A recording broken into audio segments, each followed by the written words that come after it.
ઉત્તર ગુજરાત જ્યાં આજે અને આવતીકાલે વરસશે ભારે વરસાદ. હવામાન વિભાગે કરી છે આગાહી. હવામાન વિભાગ અનુસાર રાજસ્થાન તરફથી આવતા વરસાદી ટ્રફના કારણે ઉત્તર ગુજરાતમાં વરસશે ભારે વરસાદ. આજે અને આવતીકાલે બનાસકાંઠા, સાબરકાંઠા, અરવલ્લી અને મહીસાગર જિલ્લામાં ભારે વરસાદની આગાહી કરાઈ. હવામાન વિભાગના મતે અમદાવાદ અને ગાંધીનગરમાં પણ વરસાદી માહોલ રહેશે. ગુજરાતમાં અત્યાર સુધી સિઝનનો 69% વરસાદ વરસી ચૂક્યો છે.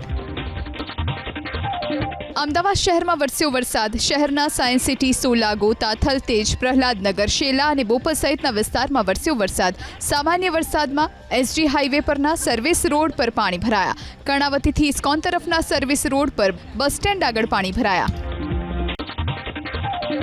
ગુજરાતનો જીવાદોરી સમાન નર્મદા નદી પરનો સરદાર સરોવર ડેમ, જેની જળ સપાટીમાં સતત થઈ રહ્યો છે વધારો.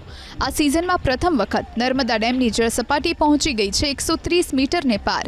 હાલ નર્મદા ડેમની જળ સપાટી 130.41 મીટર પર પહોંચી છે, એટલે કે નર્મદા ડેમ 65% ભરાઈ ચૂક્યો છે.